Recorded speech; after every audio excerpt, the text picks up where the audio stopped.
हरिओम नमः शिवाय। ही कथा पाण गुरु कृपा सां हासिल करे रहिया आहियूं। महिरबानी करे गौर ॾेई ॿुधिजो।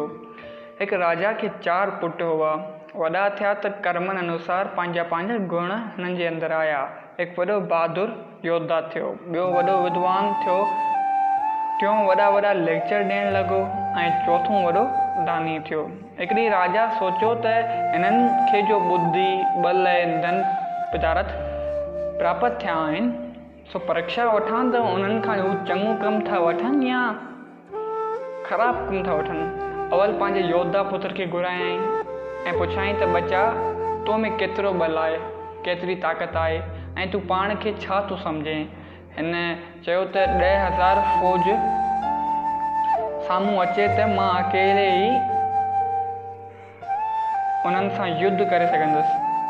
मुंहिंजो शमार महारथियुनि जी कतार में नालो आहे।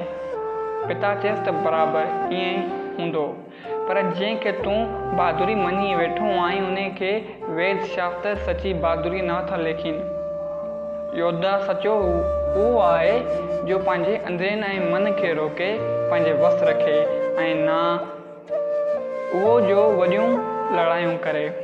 मन जीते जग जीते। जगत जे जीतण में मन जो जीतण बि आहे। महापुरुष में जी एॾी शक्ति थिए थी जो हज़ारे लखे माण्हू सिंधस अॻियां अदब सां नमन था। सो इन करे जो उन्हनि में मन जी स्थिति आहे खे सलाह ॾिनाई ऐं 12 बहादुरी सां गॾु मन में अंदरियूं खे बि वस में कंदे त सचो योद्धा ॻणजंदे। राजा पोइ ॿिए पुत्र खे घुरायो, जंहिंखां पुछाईं त कहिड़ी विद्या पढ़ाई अथई। हिन चयो त सभु वेद शास्त्र पढ़ियो आहियां।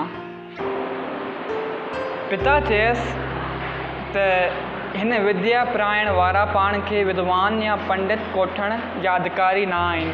विद्या पढ़ी इहा धर्म तरफ़ न लॻाए त इहा कंहिं कम जी बि न आहे, मगर जेको अखर बि खणी न पढ़ियल हुजे पर धर्म खे सम्झे ऐं उन ते हले, इहो ई सचो पंडित ऐं विद्वान आहे ऐं वेदनि शास्त्रनि जे ॼाणण खे घणो ऊच पदवी वारो आहे। विद्या पढ़े जे पाण में धर्म जी बूझ न पवे त विद्या व्यर्थ आहे। खणी केॾा बि ऊंचा उहिदा न मिलनि।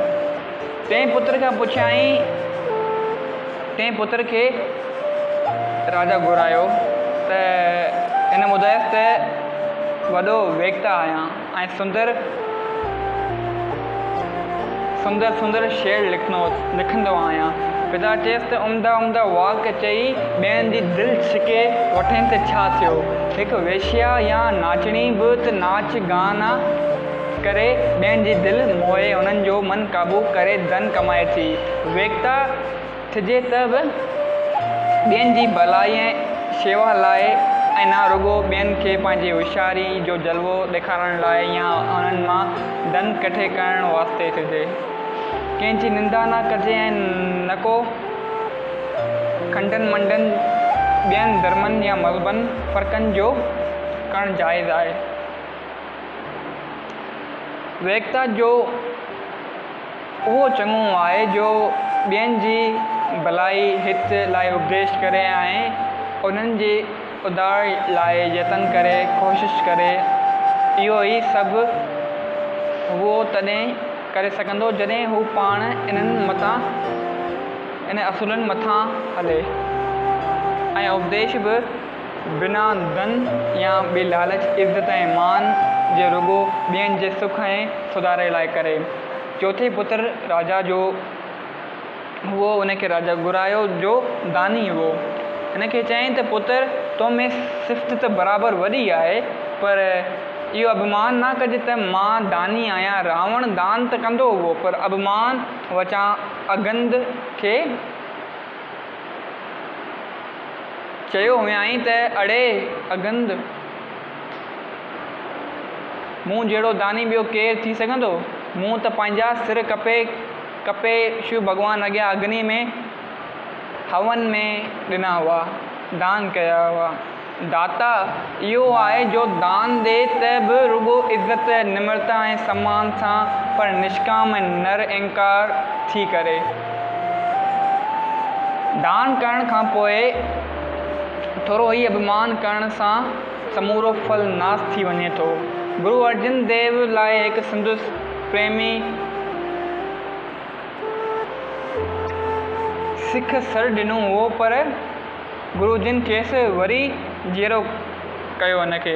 खेसि इहो बि उपदेश कया आहिनि त यमन मतां इहो अभिमान करी त तो मुंहिंजे लाइ एॾी क़ुर्बानी कई, तो त ग़रीबी जे करे सर ॾिनो, जो कंहिं शाहूकार जे घरां मूंखे ऐं संगत खे भंडारो खाइण लाइ